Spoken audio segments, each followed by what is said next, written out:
So the Master of the Nativity and the Lord of the Nativity are sort of difficult planets to find. They are not necessarily straightforward. No one actually knows for sure how to find them because a lot of astrologers had different ideas about how to do that. And so you kind of have to go about it empirically, and you'll find that if you look at someone's life and then you compare the possibilities, you'll find some planets kind of fit better than others. But it's kind of difficult because if you find any of these planets, this is like one of the most important because it governs the entire chart. And in Greek, it's known as the oikodespotes.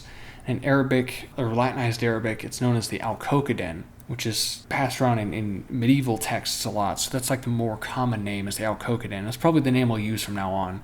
I either call it the Alcocoden or the Master. It doesn't really matter.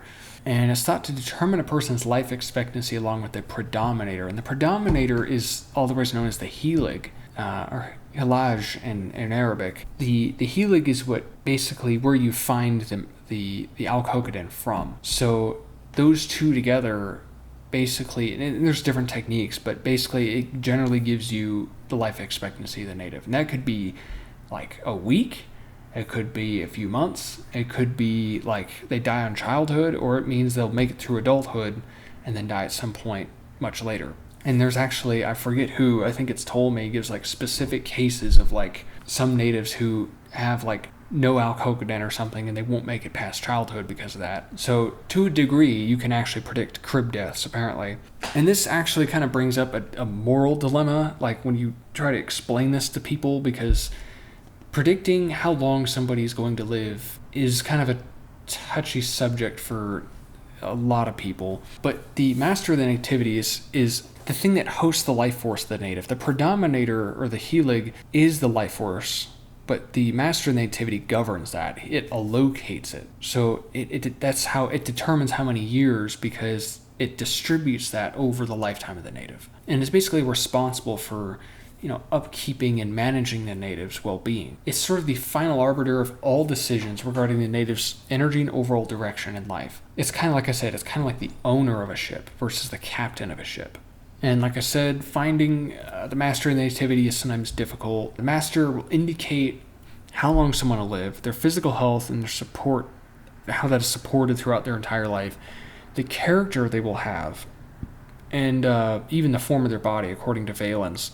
And when you're analyzing this planet, it's just like any other. You look at the angularity, the essential dignity, the sign rulership, the sect considerations. Like if it's the opposite to the sect of the chart, it's not going to operate as well as it can. If it is of sect, ideally it's of the correct helical phase. Like if it's masculine chart, then it's masculine. If it's rising, and if it's feminine, it's setting. If it's above or below the horizon, those matter a bit less. But if it's a day planet and day chart, or a night planet and night chart, that is the biggest one. And of course, it helps if it's witnessing its sect mates, like the other planets that are day planets or night planets. And of course, like I said, helical considerations. Curtailed passage is basically a chronicle. So it's like when it's opposite the sun, that's like not good. Because at that point, it's always retrograde. And when it's retrograde, it's going to also hinder its ability to act in a straightforward manner. So the Lord of the Nativity, or as I say, the captain of the ship versus the owner of the ship, might be the same, or they might not. And in Greek, it's called Kyrios. In Arabic, it's Al-Mubtaz, or the victor. And in Latinized Arabic, it's known as the Almutin. And if the Alcocoden is the giver of life, the Almutin is very much the giver of existence and death. So it's kind of two sides of the same coin in a way. And it oversees and manages the life by directing the native to fulfill their kind of soul's purpose. So it's kind of like the ruler of the ascendant, but it's more esoteric in a way. And it functions like a governor. And according to William Lilly, it rules the native's actions, complexion, conditions, temperament, and manners. So it affects their personality very much so. But it's supposed to be the most powerful planet in the chart. And there's this whole criteria set up to make that happen. And it's pretty complicated, kind of like finding the predominator and master of the chart. The Lord of the chart, I'm not going to describe the process here because I won't really do it justice. But generally, it's supposed to be easterly or just angular, very powerful in some way, or maybe in the midheaven or near the midheaven, so it's like raised up. And according to Porphyry, the Almuten is sort of the guide of the soul. It was considered like a deity that if you found it, you can, like communicate with this thing and negotiate one's fate and life purpose through a certain ritual. And this is sort of mentioned in various occult texts after the printing press, but, kind of in the Renaissance, Middle Ages. And it was sort of one of those things that was just kind of kept underground. Like, it's not really common knowledge. This is actually pretty suppressed knowledge. Most of this, actually this entire presentation is like suppressed knowledge. But like the predominator, the process for determining it's convoluted, like I said. But the main takeaway is that it's the most powerful and dignified planet in the chart, because it's kind of sort of like if you hired a captain to operate a ship, you want him to be the best captain possible for the money.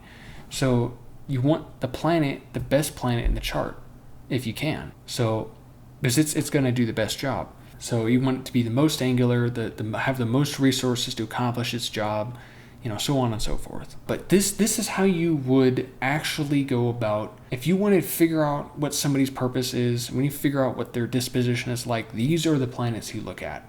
One more note on the Master of the Nativity. I find that my current understanding is that the Master of the Nativity is sort of like a plot armor where the native is allotted a certain amount of years in their life, and there's certain things, the length of life process, the criteria is kind of complicated, but essentially you're allotted a certain amount of years.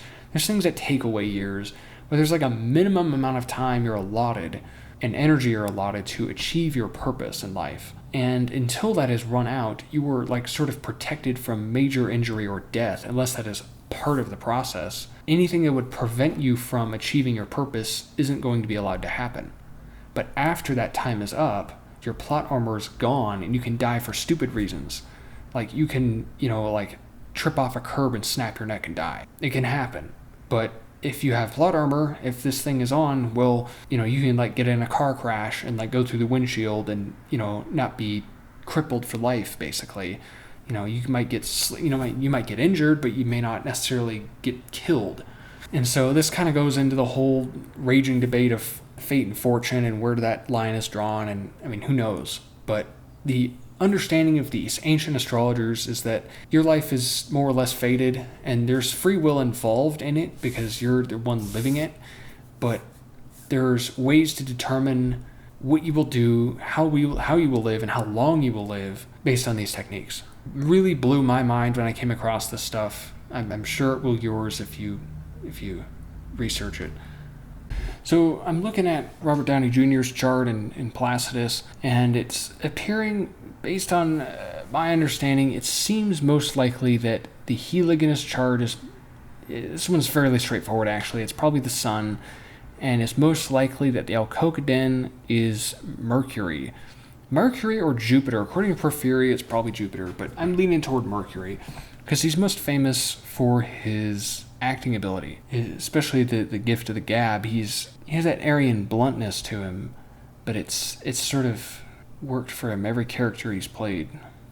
Okay, so Katy Perry's chart. The helig is probably the sun, depending on the house system you use, because if it's a quadrant house system, the sun is technically cadent, but I find if it's close enough to the ascendant, it doesn't seem to really matter. Like if it's within close enough, I consider it angular in my experience. And so my whole sign, of course, that's still angular because it's part of the first sign, the first house. The helig probably would then be considered the sun because it's easterly and it's angular. So then the Alcocaden would be the bound lord of that, which is Mars. And it sort of makes sense in her chart. She's known for her very sort of, I guess you could say forceful vocal approach in her music. Of course, the Master of the Nativity and stuff, it's kind of hard for me to determine truly, and I really have to do a lot of research on these people to really truly understand their character before I just assume things. But this is just a quick, very rough delineation based on what I know and the tools I have. And in both charts, interestingly enough, the Almuten seems to be the sun. It's the most powerful planet in this case because it's I guess you could say it's angular, it's prominent, especially in Robert Downey Jr.'s chart. It's aspecting the ascendant, it's exalted, it's in great shape. So it makes sense that out of all the planets here, the sun is in the best condition, therefore would be awarded the title of Almuten. So this is hopefully good enough examples for this. This is, I guess, these planets in action. I hope this example shows you what I mean.